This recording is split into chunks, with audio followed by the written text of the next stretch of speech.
Flashback this Saturday morning. We go back 25 years when the new year started with a milk shortage and the subsequent rise in prices. It was the result of the government trying to address a surplus in supply and apparently doing too good of a job. Jody Kennedy was the reporter January 10th, 1990. Dairies say the problem began about 4 years ago when the federal government offered dairy farmers money if they would limit milk production by selling their herds. The intent was to cut down on the surplus.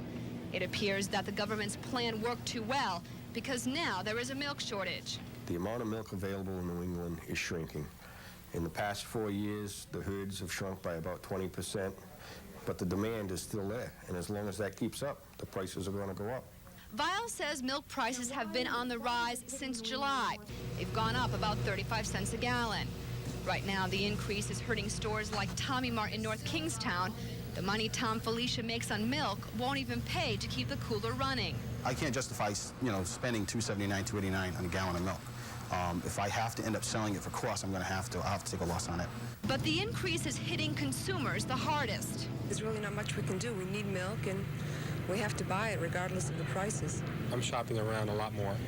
Right now, dairy farmers are trying to build up their herd so they can produce more milk. But John Vile from Munroe Dairy feels that could take at least a year, if not longer. Jody Kennedy, Newswatch 10, Pawtucket. That same month, the Providence Journal reported that the shortage also led to a mid-year increase in school milk and lunch prices in some local districts.